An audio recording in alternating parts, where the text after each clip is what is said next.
materiales cerámicos. Empezaremos con su historia. Los materiales cerámicos son uno de los materiales más antiguos creados por el hombre. Datan de varios miles de años de antigüedad y modificaron y mejoraron la calidad de vida del ser humano. Estos materiales se integran al grupo de los llamados piedras artificiales, en donde se incluyen también los aglomerados pétreos artificiales y los vidrios. Bueno, ahora veremos qué son los materiales cerámicos. Estos son materiales inorgánicos no metálicos enlazados por enlaces iónicos y covalentes. La composición química de estos materiales varía dependiendo del enlace que se presente. Son duros y frágiles, tienen baja tenacidad y ductibilidad. También son buenos aislantes térmicos y eléctricos, y sus temperaturas de fusión son altas. En la ingeniería podemos observar los materiales cerámicos clasificarse en dos grupos para observar sus aplicaciones. Unos son los materiales cerámicos tradicionales y los otros son los cerámicos de uso específico. Dentro de los tradicionales están tres componentes básicos: la arcilla, el sílice, el feldespato. Algunos ejemplos son ladrillos y tejas, que son utilizados en la construcción, y las porcelanas, que son utilizadas en la industria térmica. Los cerámicos específicos están conformados por compuestos puros o casi puros. Algunos ejemplos son el óxido de aluminio y el carburo de silicio. A continuación veremos su clasificación. Tenemos que se clasifican en materiales de construcción, que en estos se engloban ladrillos, gres cerámico, porcelanato, tejas, artefactos sanitarios. Por otra parte tenemos la alfarería, que en esta se engloban vajillas de cocina y adornos. Las materias primas de estos materiales se dividen en dos grandes grupos. El primero y el más importante son las materias plásticas, que como ya dijimos son el principal componente de estos materiales. Y dentro de estos tenemos las arcillas y los caolines, que son arcillas de una calidad especial. Después tenemos las materias no plásticas, que son las que proporcionan características especiales al material. Y dentro de estas están desengrasantes, que le hacen perder plasticidad a la mezcla. Después tenemos los fundentes, que permiten esmaltar el material para que sean impermeables. Y después tenemos los colorantes, que le dan color al material. Bueno, ahora vamos a volver a la clasificación y lo haremos mediante dos criterios. El primer criterio habla de la cerámica porosa, que es de estructura porosa en su interior, como un ladrillo, por ejemplo.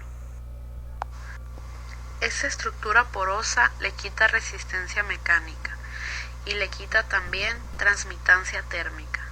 Esto quiere decir que lo hace un buen aislante térmico. Dentro del mismo primer criterio tenemos la cerámica vitrificada, como por ejemplo una pieza de alfarería. Esta no posee poros. La temperatura de cocción fue muy alta. Fue tan alta que llegó al principio de su fusión del material y por lo tanto se adquiere una estructura vitrificada. Las propiedades son completamente opuestas a las de la cerámica porosa.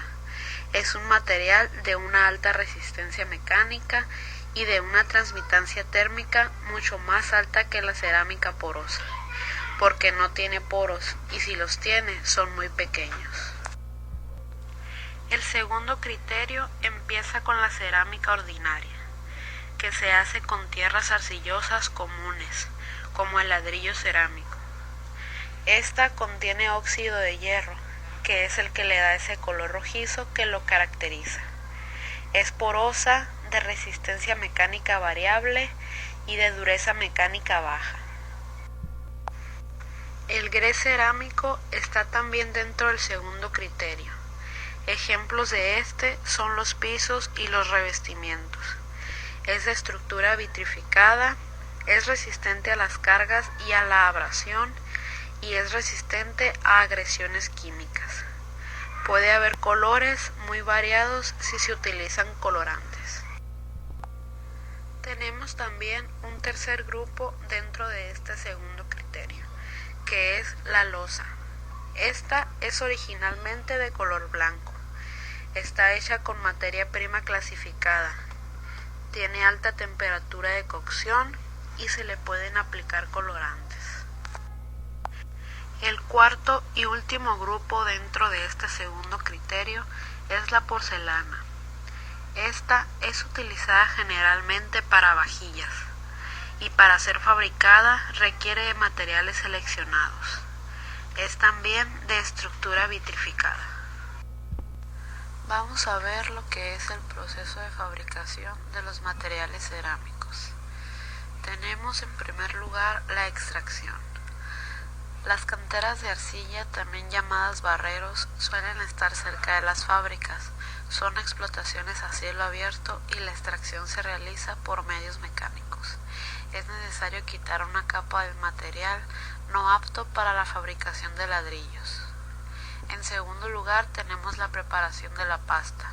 La arcilla extraída en la cantera hay que convertirla en una masa adecuada para la operación de moldeo en formas de ladrillos, tejas, tubos, bloques. Para proceder al moldeo tienen que cumplir ciertas condiciones. Por ejemplo, tienen que cumplir con depuración. Es indispensable que la pasta no tenga guijarros, módulos de cal, sales solubles que puedan producir perturbaciones en los tratamientos posteriores. También tiene que cumplir con un estado de división que sería la reducción a pequeños fragmentos. También homogeneidad de la pasta. Las distintas clases de arcilla y desengrasantes han de mezclarse íntimamente. También tienen que cuidar la cantidad de agua. Será la elegida según el método del moldeo empleado. Para que las pastas reúnan las condiciones necesarias, se trabaja la calidad. Se les puede someter a uno o varios de los procesos siguientes. Puede someterse a meteorización, que consiste en someter las arcillas a la acción de los elementos atmosféricos. Se dispone en capas de diseño espesor adicionando en esta fase los desengrasantes. La meteorización mejora las condiciones de moldeo. El agua disuelve y elimina las sales solubles y la helada desintegra los terrones. Tiene que pasar por maduración, que consiste en un reposo. Se realiza en naves y tiene por objeto la repartición de la humedad. También podrido, que consiste en conservar la pasta en naves frías, sin circulación de aire y con poca luz, procurando que la arcilla tenga una humedad constante. Este proceso produce una fermentación que aumenta la plasticidad y reduce la tendencia al agrietamiento y el alabeo. Luego, la levignación, que es la colocación en bolsas de las arcillas donde se deslíen con agua para que sedimenten los componentes de mayor densidad, eliminando la cal. Después, el tamizado, que aumenta el valor cerámico. Se eliminan partículas sueltas e impurezas. Suele usarse una criba rotativa o tromen, que es un cilindro de paredes de chapa con perforaciones. Entra el material por un extremo y sale por el otro como consecuencia del giro y la inclinación. El lavado. Se hace pasar el agua por la criba rotativa o tromen a la vez que se le añade agua. Preparación mecánica. Máquinas que hacen la preparación de la pasta con menor costo y mayor rapidez.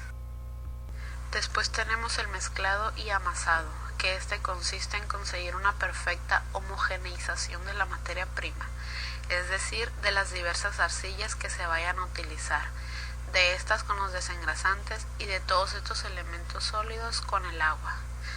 Después viene el moldeo. Lo que se consigue con el moldeo es dar al producto una configuración externa.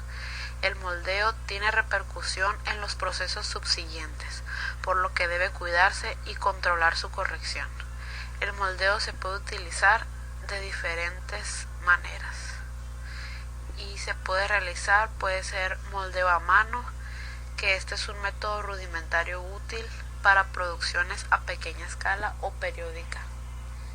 Después tenemos el moldeo por extrusión, que este consiste en empujar una masa de arcilla para hacerla pasar a través de una boquilla formada. Es por tanto un proceso utilizado para formar piezas que tengan una sección transversal constante. Después tenemos moldeo por prensas, que si las piezas a fabricar tienen relieves y superficies curvas, por ejemplo las tejas. Después tenemos el prensado, que se utiliza para obtener un producto de apariencia impecable. Este tiene la ventaja de que no necesita pasar por el secadero, pero tiene el inconveniente de la posible falta de homogeneidad debido a la dificultad de conseguirla cuanto más seca sea la tierra. Después tenemos el secado. Las piezas recién moldeadas, si se cocieran, se romperían, por lo que hay que someterlas al proceso de secado. Consiste en la eliminación de la pasta de amasado hasta reducirla a un 5%. Se realiza de forma lenta y gradual para evitar alabeos y resquebrajamientos. Industrialmente se utilizan cámaras secaderos, que consisten en unos locales en los que se hacen pasar aire caliente precedente del calor de recuperación en los hornos. Y pues este es el proceso por el que tienen que pasar las materias primas o arcillas para llegar a obtener un material cerámico. Bueno, pues este fue el tema de cerámicos. Muchas gracias por su atención y esperamos que les haya servido.